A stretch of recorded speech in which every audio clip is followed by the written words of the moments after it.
welcome to Starfleet News On Call. I am Paul France, owner of France Games. I have an SLP Online, Fedcom Online, and Starfleet Warlord. Gentlemen on how joins me with Talkcast every Thursday night at 8:30 p.m. Eastern Time. You can join us on the Starfleet Universe Online Discord server. Just go to the SFU On Call stream voice channel. You can find the invite to that Discord server on sfuoncall.com. Also, if you want to watch this on Twitch, you can go right to twitch.tv/sfuoncall and you can join the live stream there and you will watch my lovely face and also join the chat room.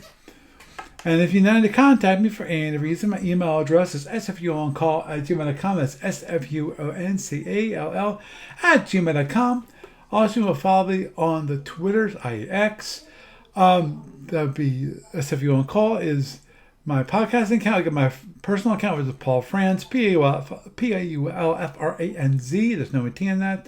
And of course, also there's a Friends Games, FRANZGAMES. Of course, the Blue Sky accounts are sfuoncall.bscott.social and also the friendsgame.com.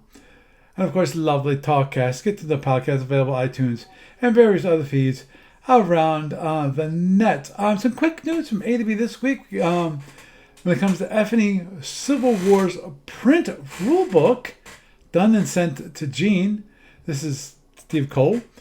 Thanks to staff for hard work, and the product has not been on my schedule. I used all of F&E time for the quarter, so no work gets done on the boxed rulebook.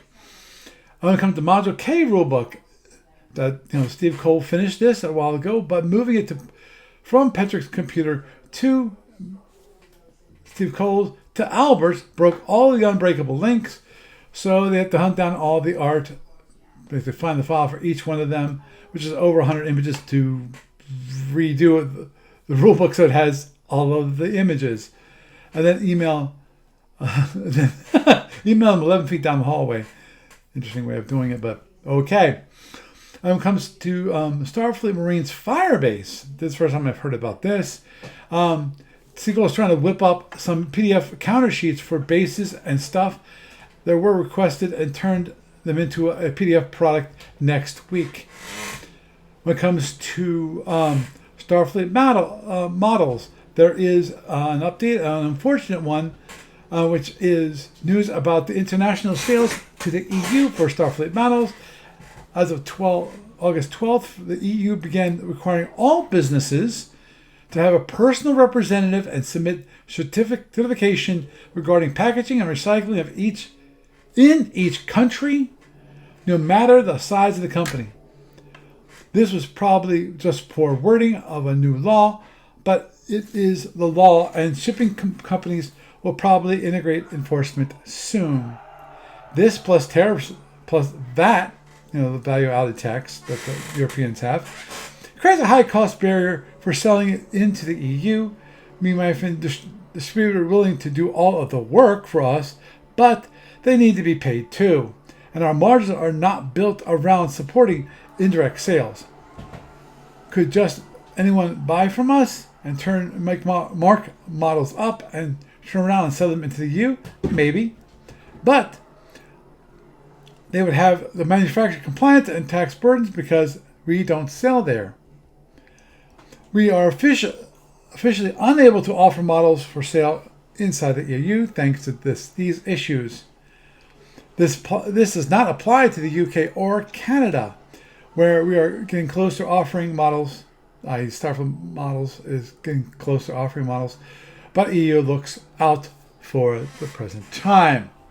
So, sorry, people in the EU, you won't be able to get the Starfleet models. If you, in theory, you could. If you have a buddy in the UK, you can this looks like possibly in the near future, you might be able to hop over to the UK, pick up some models, and then bring them back. That's one way of doing it.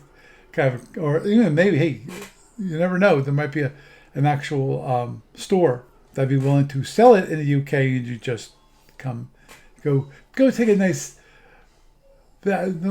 summer jaunt over there, a little holiday. just to pick up some counters.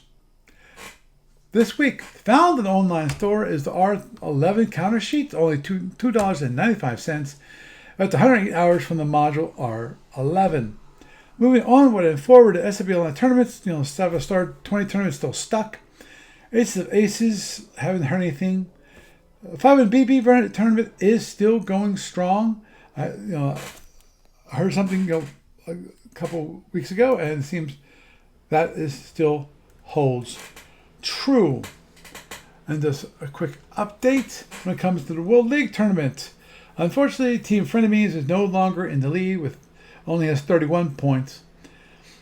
Team Pacific Rim of Fire is still only at 28 points, and Team JKT is at 33 points. Obviously, if you're looking at the video for this, you actually can see that I'm a slacker. I've still got 4 games to go. Hardcore, which he has a more difficult part of everything because hardcore actually he lives in the Europe, so the time zone is an issue for him, just like Jeff Clark.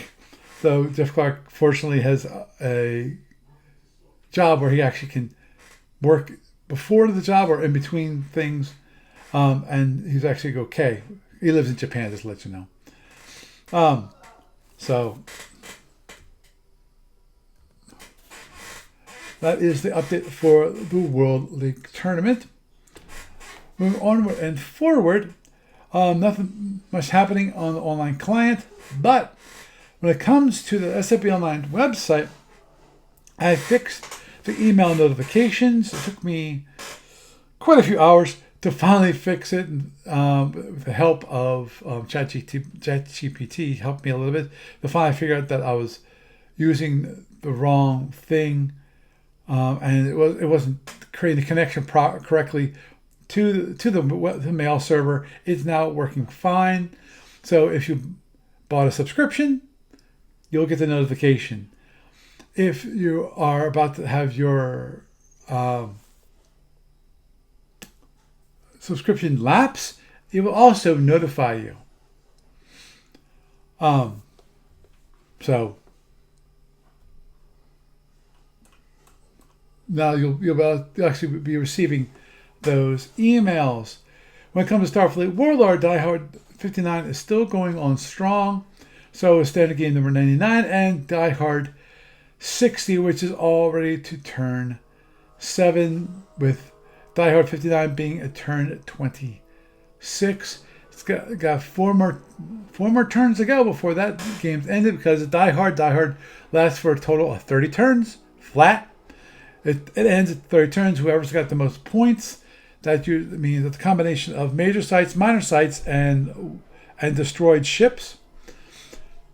So we'll see how that goes. Standard game is still going strong. Obviously, the regular standard game, so there are victory conditions that need to be reached for that to end.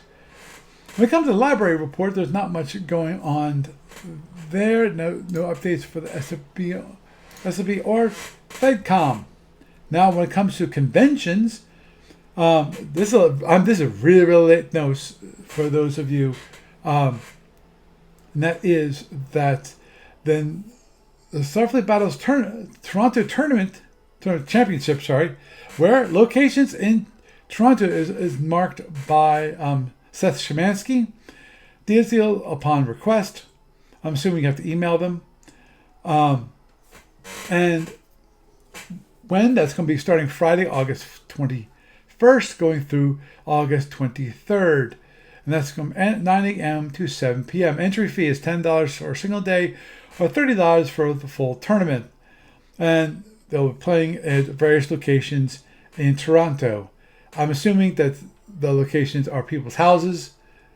That's how they're going to probably run this. That'd be my guess. Either that, or it might be, for all I know, there might be game stores on one of it, because it's upon request that it's actually people's houses, so they don't want their locations given out freely. And of course, just a quick mention of another very important convention, which is, of course, Gamers of Summer. That's happening in the Harrisburg area, which I will be at on Saturday and Sunday of, it's in 2 weeks now. That's September 5th through 7th is Gamers of Summer. I will be there September 5th and 6th. The hours are going to be from 9 a.m. to 30 p.m.-ish on Saturday and Sunday. Monday's only 10 a.m. to 9 p.m.-ish. When it comes to Monday, it might close earlier if there's no one there. Because that happens sometimes when there's absolutely no one there. So Doug will close it up early. So if you're going to be there like definitely in the afternoon. In the afternoon he'll be there.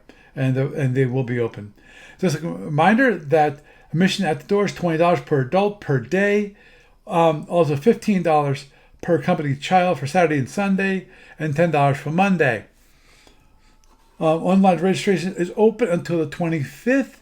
That is next Tuesday. So this upcoming Tuesday. Now, just to remind you that the whole weekend is $42 currently. That's if you pre-register. And that's for all 3 days. And a weekend pass for a child is only $30.